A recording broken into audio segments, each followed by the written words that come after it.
You fool! Warren is dead.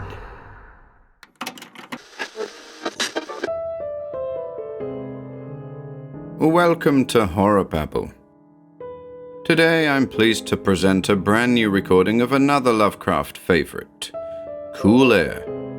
Published in the March 1928 issue of Tales of Magic and Mystery, the story concerns a doctor with a peculiar affliction. We hope you enjoy this new recording, folks.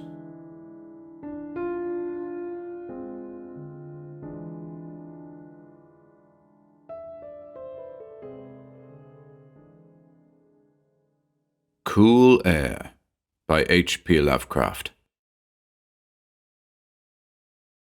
You asked me to explain why I'm afraid of a draught of cool air, why I shiver more than others upon entering a cold room, and seem nauseated and repelled when the chill of evening creeps through the heat of a mild autumn day. There are those who say I respond to cold as others do to a bad odor, and I am the last to deny the impression. What I will do is to relate the most horrible circumstance I ever encountered, and leave it to you to judge whether or not this forms a suitable explanation of my peculiarity. It is a mistake to fancy that horror is associated inextricably with darkness, silence, and solitude. I found it in the glare of mid-afternoon, in the clangor of a metropolis, and in the teeming midst of a shabby and commonplace rooming house, with a prosaic landlady and two stalwart men by my side. In the spring of 1923, I had secured some dreary and unprofitable magazine work in the city of New York, and, being unable to pay any substantial rent, began drifting from one cheap boarding establishment to another, in search of a room which might combine the qualities of decent cleanliness, endurable furnishings, and very reasonable price. It soon developed that I had only a choice between different evils, but after a time I came upon a house in West 14th Street which disgusted me much less than the others I had sampled. The place was a 4-story mansion of brownstone, dating apparently from the late 40s, and fitted with woodwork and marble whose stained and sullied splendor argued a descent from high levels of tasteful opulence.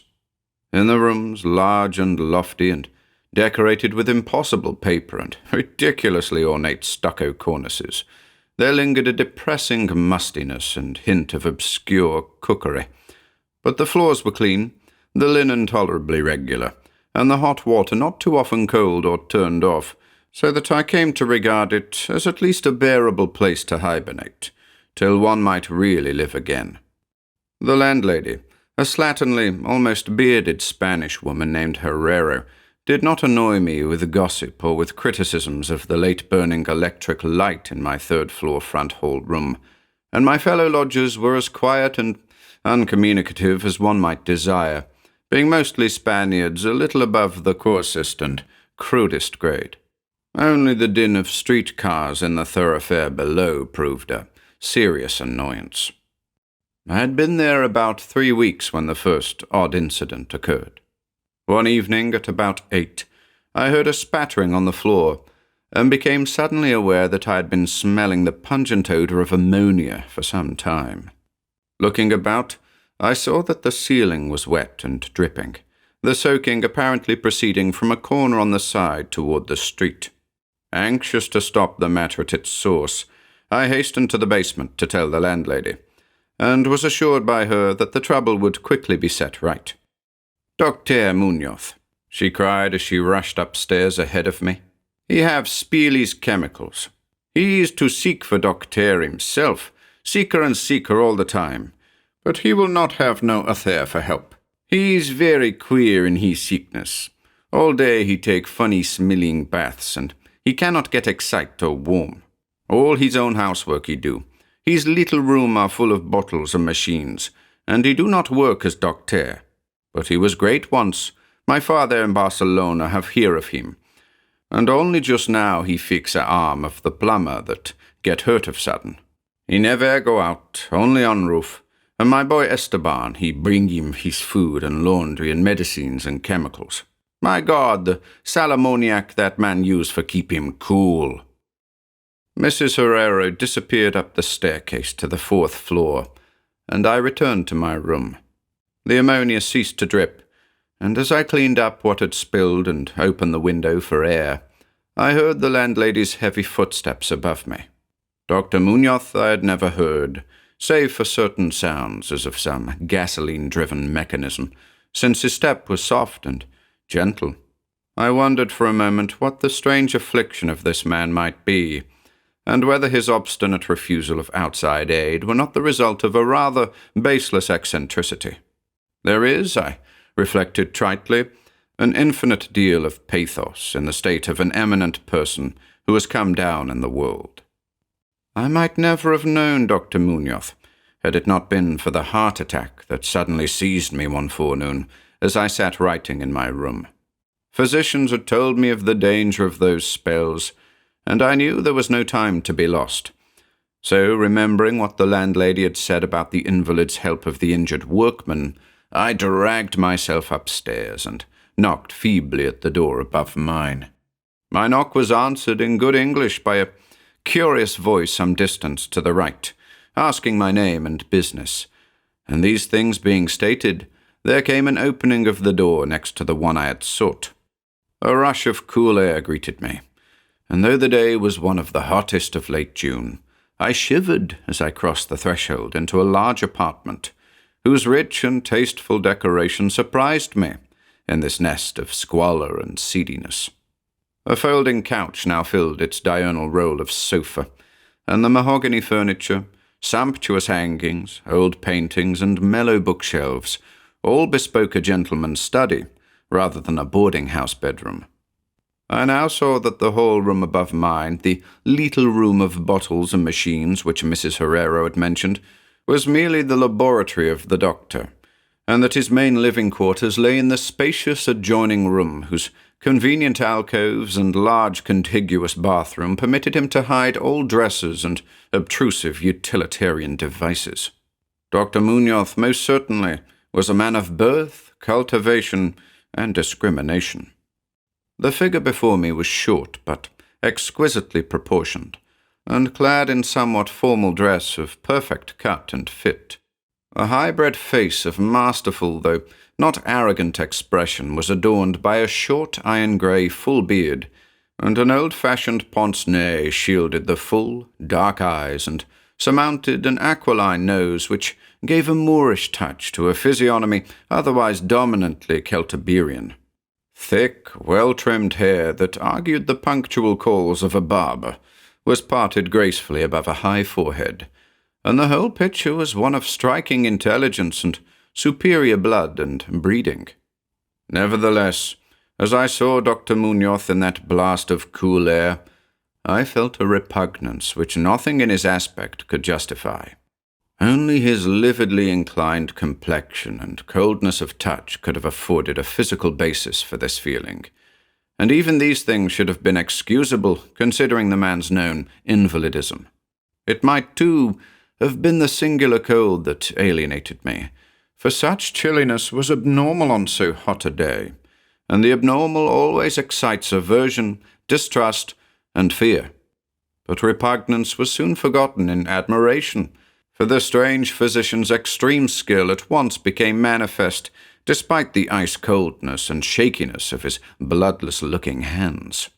He clearly understood my needs at a glance, and ministered to them with a master's deftness, the while reassuring me in a finely modulated, though oddly hollow and timbreless voice, that he was the bitterest of sworn enemies to death, and had sunk his fortune and lost all his friends in a lifetime of bizarre experiment, devoted to its bafflement and extirpation. Something of the benevolent fanatic seemed to reside in him, and he rambled on almost garrulously as he sounded my chest and mixed a suitable draught of drugs, fetched from the smaller laboratory room. Evidently, he found the society of a well-born man a rare novelty in this dingy environment, and was moved to unaccustomed speech as memories of better days surged over him. His voice, if queer, was at least soothing, and I could not even perceive that he breathed as the fluent sentences rolled urbanely out. He sought to distract my mind from my own seizure by speaking of his theories and experiments, and I remember his tactfully consoling me about my weak heart by insisting that will and consciousness are stronger than organic life itself, so that if a bodily frame be but originally healthy and carefully preserved, it may, through a scientific enhancement of these qualities, retain a kind of nervous animation, despite the most serious impairments, defects, or even absences in the battery of specific organs. He might, he half-jestingly said, some day teach me to live, or at least to possess some kind of conscious existence, without any heart at all. For his part, he was afflicted with a complication of maladies requiring a very exact regimen, which included constant cold. Any marked rise in temperature might, if prolonged, affect him fatally, and the frigidity of his habitation, some 55 or 56 degrees Fahrenheit, was maintained by an absorption system of ammonia cooling, the gasoline engine of whose pumps I had often heard in my own room below. Relieved of my seizure in a marvellously short while, I left the shivery place a disciple and devotee of the gifted recluse. After that, I paid him frequent overcoated calls, listening while he told of secret researches and almost ghastly results, and trembling a bit when I examined the unconventional and astonishingly ancient volumes on his shelves. I was eventually, I may add, almost cured of my disease for all time by his skilful ministrations. It seems that he did not scorn the incantations of the medievalists, since he believed these cryptic formulae to contain rare psychological stimuli which might conceivably have singular effects on the substance of a nervous system from which organic pulsations had fled. I was touched by his account of the aged Dr. Torres of Valencia, who had shared his earlier experiments with him through the great illness of 18 years before, whence his present disorders proceeded. No sooner had the venerable practitioner saved his colleague than he himself succumbed to the grim enemy he had fought. Perhaps the strain had been too great, for Dr. Munoz made it whisperingly clear, though not in detail, that the methods of healing had been most extraordinary, involving scenes and processes not welcomed by elderly and conservative Galens. As the weeks passed, I observed with regret that my new friend was indeed slowly but unmistakably losing ground physically, as Mrs. Herrero had suggested. The livid aspect of his countenance was intensified. His voice became more hollow and indistinct. His muscular motions were less perfectly coordinated, and his mind and will displayed less resilience and initiative. Of this sad change he seemed by no means unaware, and little by little his expression and conversation both took on a gruesome irony, which restored in me something of the subtle repulsion I had originally felt. He developed strange caprices, acquiring a fondness for exotic spices and Egyptian incense, till his room smelled like the vault of a sepulchred pharaoh in the Valley of Kings. At the same time his demands for cold air increased, and with my aid he amplified the ammonia piping of his room and modified the pumps and feed of his refrigerating machine, till he could keep the temperature as low as 34 or 40 degrees, and finally even 28 degrees. The bathroom and laboratory, of course, being less chilled, in order that water might not freeze, and that chemical processes might not be impeded. The tenant adjoining him complained of the icy air from around the connecting door, so I helped him fit heavy hangings to obviate the difficulty. A kind of growing horror of outre and morbid cast seemed to possess him. He talked of death incessantly, but laughed hollowly when such things as burial or funeral arrangements were gently suggested. All in all, he became a disconcerting and even gruesome companion. Yet in my gratitude for his healing, I could not well abandon him to the strangers around him, and was careful to dust his room and attend to his needs each day, muffled in a heavy ulster which I bought especially for the purpose. I likewise did much of his shopping, and gasped in bafflement at some of the chemicals he ordered from druggists and laboratory supply houses. An increasing and unexplained atmosphere of panic seemed to rise around his apartment. The whole house, as I have said, had a musty odor, but the smell in his room was worse, and in spite of all the spices and incense, and the pungent chemicals of the now incessant baths, which he insisted on taking unaided, I perceived that it must be connected with his ailment, and shuddered when I reflected on what that ailment might be. Mrs. Herrero crossed herself when she looked at him, and gave him up unreservedly to me, not even letting her son Esteban continue to run errands for him. When I suggested other physicians, the sufferer would fly into as much of a rage as he seemed to dare to entertain. He evidently feared the physical effect of violent emotion. Yet his will and driving force waxed rather than waned, and he refused to be confined to his bed. The lassitude of his earlier ill days gave place to a return of his fiery purpose, so that he seemed about to hurl defiance at the death demon, even as that ancient enemy seized him. The pretense of eating, always curiously like a formality with him, he virtually abandoned, and mental power alone appeared to keep him from total collapse. He acquired a habit of writing long documents of some sort, which he carefully sealed and filled with injunctions that I transmit them after his death to certain persons whom he named, for the most part lettered East Indians, but including a once celebrated French physician, now generally thought dead, and about whom the most inconceivable things had been whispered. As it happened, I burned all these papers undelivered and unopened. His aspect and voice became utterly frightful, and his presence almost unbearable.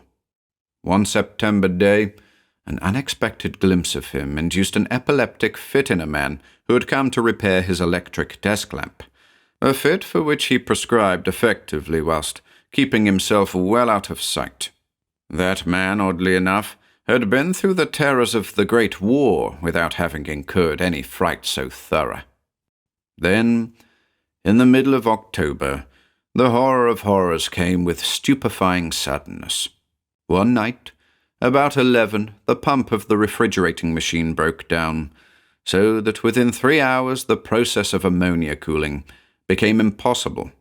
Dr. Munoz summoned me by thumping on the floor, and I worked desperately to repair the injury, while my host cursed in a tone whose lifeless, rattling hollowness surpassed description. My amateur efforts, however, proved of no use, and when I had brought in a mechanic from a neighbouring all-night garage, we learned that nothing could be done till morning, when a new piston would have to be obtained. The moribund hermit's rage and fear, swelling to grotesque proportions, seemed likely to shatter what remained of his failing physique, and once a spasm caused him to clap his hands to his eyes and rush into the bathroom. He groped his way out with face tightly bandaged, and I never saw his eyes again. The frigidity of the apartment was now sensibly diminishing, and at about 5 a.m. the doctor retired to the bathroom, commanding me to keep him supplied with all the ice I could obtain at all-night drugstores and cafeterias. As I would return from my sometimes discouraging trips and lay my spoils before the closed bathroom door, I could hear a restless splashing within, and a thick voice croaking out the order for more. At length a warm day broke, and the shops opened one by one. I asked Esteban either to help with the ice fetching whilst I obtained the pump piston, or to order the piston while I continued with the ice, but, instructed by his mother, he absolutely refused. Finally, I hired a seedy-looking loafer whom I encountered on the corner of 8th Avenue to keep the patient supplied with ice from a little shop where I introduced him, and applied myself diligently to the task of finding a pump piston and engaging workmen competent to install it.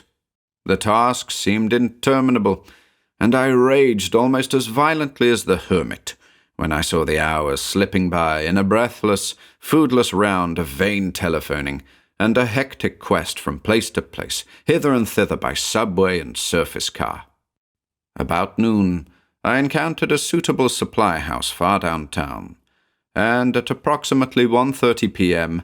arrived at my boarding place with the necessary paraphernalia and 2 sturdy and intelligent mechanics. I had done all I could, and hoped I was in time. Black terror, however, had preceded me. The house was in utter turmoil, and above the chatter of awed voices I heard a man praying in a deep basso. Fiendish things were in the air, and lodgers told over the beads of their rosaries as they caught the odor from beneath the doctor's closed door. The lounger I had hired, it seems, had fled screaming and mad-eyed not long after his second delivery of ice, perhaps as a result of excessive curiosity. He could not, of course, have locked the door behind him, yet it was now fastened, presumably from the inside. There was no sound within, save a nameless sort of slow, thick dripping. Briefly consulting with Mrs. Herrero and the workmen, despite a fear that gnawed my inmost soul, I advised the breaking down of the door, but the landlady found a way to turn the key from the outside with some wire device. We had previously opened the doors of all the other rooms on that hall, and flung all the windows to the very top. Now, noses protected by handkerchiefs, we tremblingly invaded the accursed south room, which blazed with the warm sun of early afternoon. A kind of dark, slimy trail led from the open bathroom door to the hall door, and thence to the desk, where a terrible little pool had accumulated. Something was scrawled there in pencil, in an awful, blind hand, on a piece of paper hideously smeared as though by the very claws that traced the hurried last words. Then the trail led to the couch and ended unutterably. What was or had been on the couch I cannot and dare not say here, but this is what I shiveringly puzzled out on the stickily smeared paper before I drew a match and burned it to a crisp. What I puzzled out in terror as the landlady and 2 mechanics rushed frantically from that hellish place to babble their incoherent stories at the nearest police station. The nauseous words seemed well-nigh incredible in that yellow sunlight, with the clatter of cars and motor trucks ascending clamorously from crowded 14th Street. Yet I confess that I believed them then. Whether I believe them now, I honestly do not know. There are things about which it is better not to speculate, and all that I can say is that I hate the smell of ammonia, and grow faint at a draught of unusually cool air. The end, ran that noisome scrawl, is here. No more ice. The man looked and ran away. Warmer every minute, and the tissues can't last. I fancy you know what I said about the will and the nerves and the preserved body after the organs ceased to work. It was good theory, but couldn't keep up indefinitely. There was a gradual deterioration I had not foreseen. Dr. Torres knew, but the shock killed him. He couldn't stand what he had to do. He had to get me in a strange, dark place when he minded my letter and nursed me back. And the organs never would work again. It had to be done my way, artificial preservation. For you see, I died that time, 18 years ago.